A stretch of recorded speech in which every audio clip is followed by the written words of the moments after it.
Bueno, antes que nada, buenas noches a todos y por supuesto mi agradecimiento al doctor Carlos Jacob por la invitación a presentar el libro que hoy nos convoca. Desde el punto de vista histórico, los colegas estamos más o menos de acuerdo en afirmar que alguna vez en América Latina o en Hispanoamérica hubo un liderazgo institucional y eso ocurrió hasta antes de la independencia. Me explico.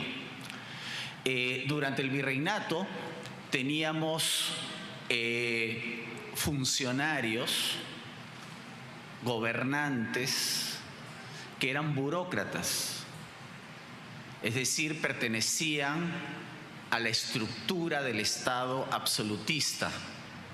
Por lo tanto, tenían el respaldo de la monarquía. El virrey, finalmente, era un funcionario, ¿no?, que venía aquí cada 5 años, a veces le renovaban por 10, máximo 15 años, y el virrey no podía tener ningún tipo de interés aquí, ni siquiera si era soltero podía casarse en estos territorios.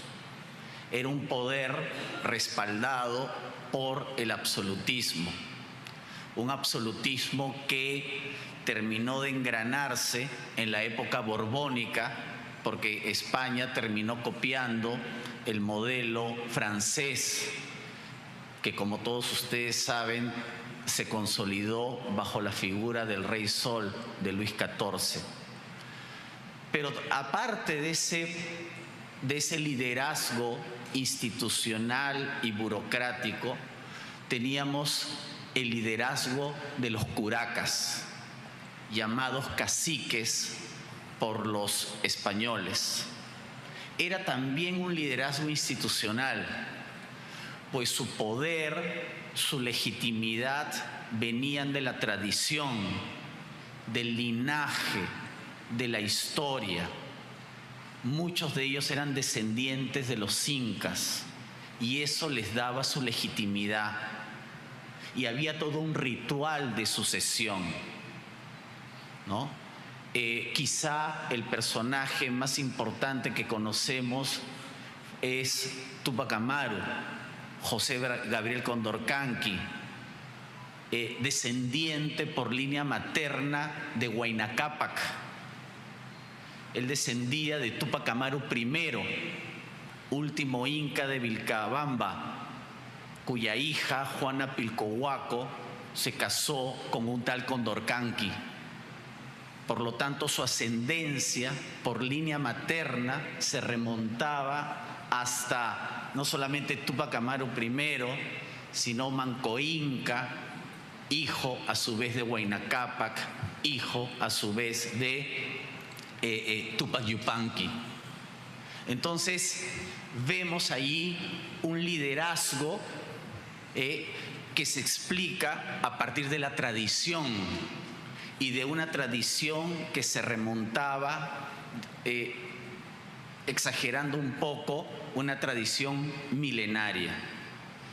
Pero ese liderazgo, el que emanaba del Tahuantinsuyo, lamentablemente se cortó luego de la rebelión de Túpac Amaru, porque como todos ustedes saben, en la sentencia del visitador Areche se abolieron los curacazgos y solo quedaron aquellos curacas que habían apoyado a los realistas. Por ejemplo, el caso de Mateo Pumacahua, pero hasta ahí nomás llegaba el liderazgo. Entonces, por ejemplo, cuando vinieron los ejércitos de San Martín y Bolívar, no tenían con quién negociar. Es decir, aquí en el Perú, por ejemplo, San Martín y Bolívar no tuvieron la oportunidad de negociar con líderes como, por ejemplo, Túpac Amaru o Pumacahua, que tenían muchísimo mayor capacidad de convocatoria, por ejemplo, que los nobles limeños que vivían ensimismados aquí en sus palacios, ¿me entienden? Como Río Agüero, como Torre Tagle y todo ese grupo. ¿Se dan cuenta? Cuando viene la independencia y los patriotas ganan la guerra, la estructura que quedaba, la estructura virreinal, se cae. Hay un vacío de poder institucional. Y eso no fue reemplazado por otra estructura institucional. Vino el caos, la violencia, el desorden, y ese vacío, como todos nosotros sabemos, fue ocupado por los caudillos. Caudillos nacidos de las guerras de independencia, pero caudillos cuyo poder no era institucional, era un poder basado en la fuerza, era un poder personal que prescindía de las instituciones. Y eso no solamente ocurrió en el Perú, sino ocurrió en toda América Latina. ¿Ya? Entonces, en América Latina se da un fenómeno muy interesante que los anglosajones les interesa mucho por exótico, porque eso no lo conciben dentro de su tradición política, ¿no? ¿Cómo surgen estos caudillos? El caudillismo es inversamente proporcional a la institucionalidad. El caudillo ejerce el poder por una cuestión de convencimiento, por una cuestión de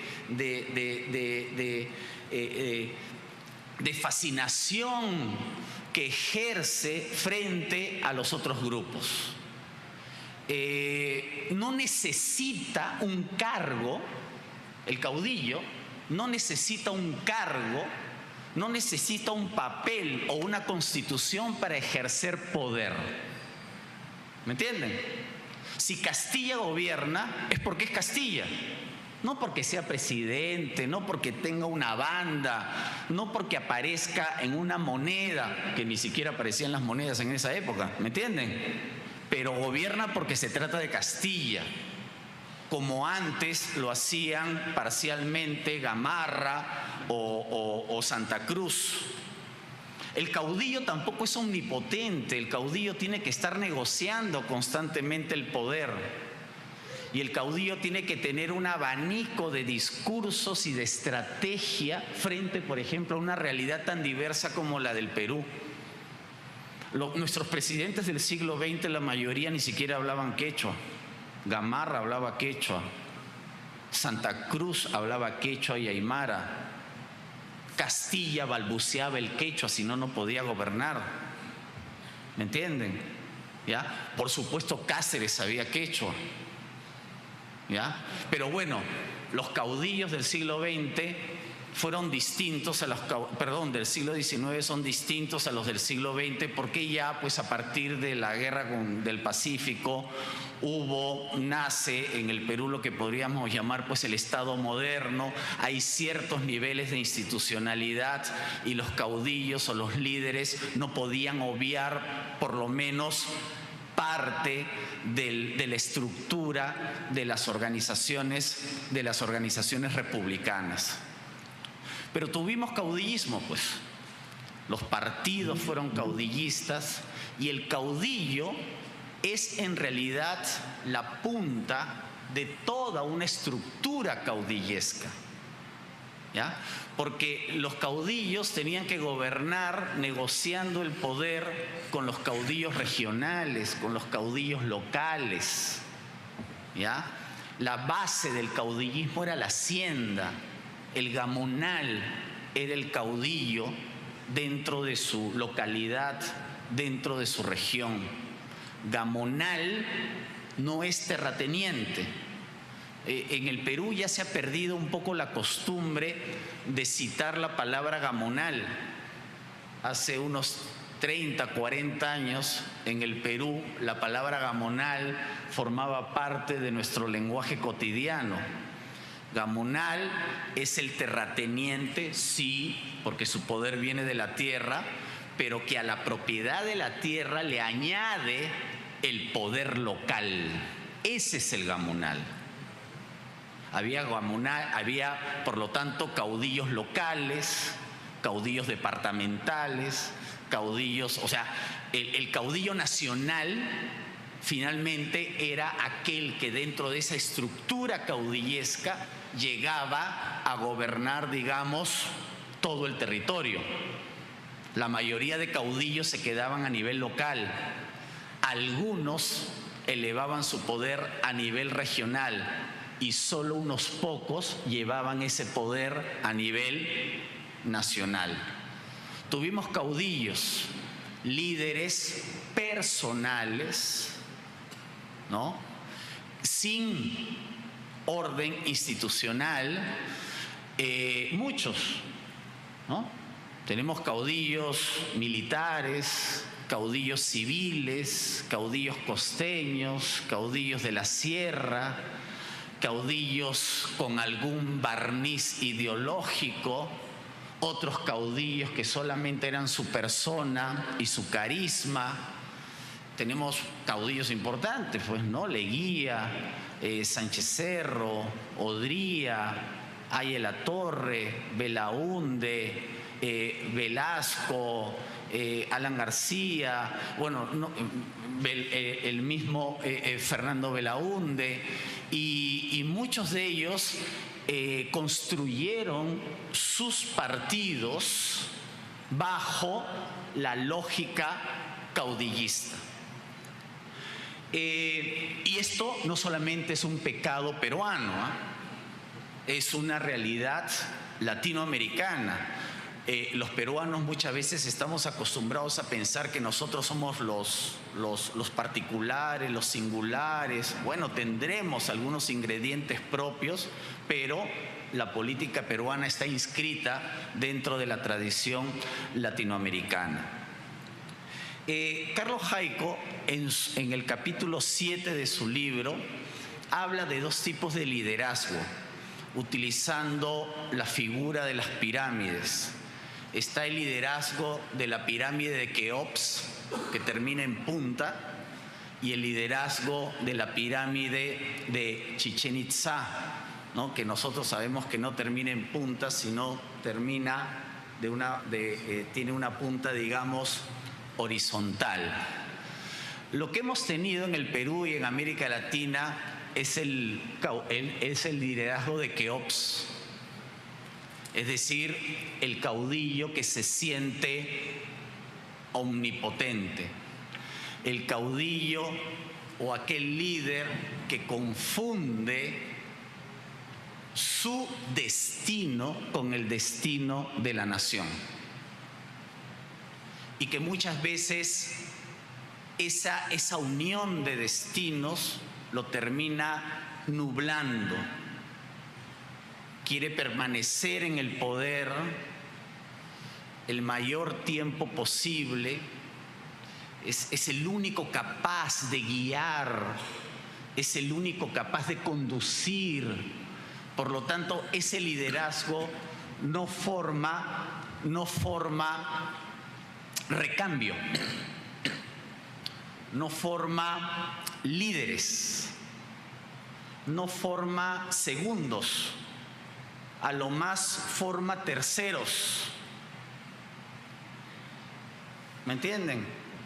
Y muchas veces, como decían en la mesa, a veces el poder, el favor del pueblo se diluye, las situaciones cambian y el liderazgo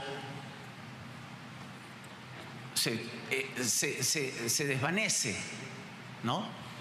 En cambio, el liderazgo de la pirámide de Chichén Itzá supone la formación del recambio, la formación de otros líderes, la sustitución institucional del liderazgo.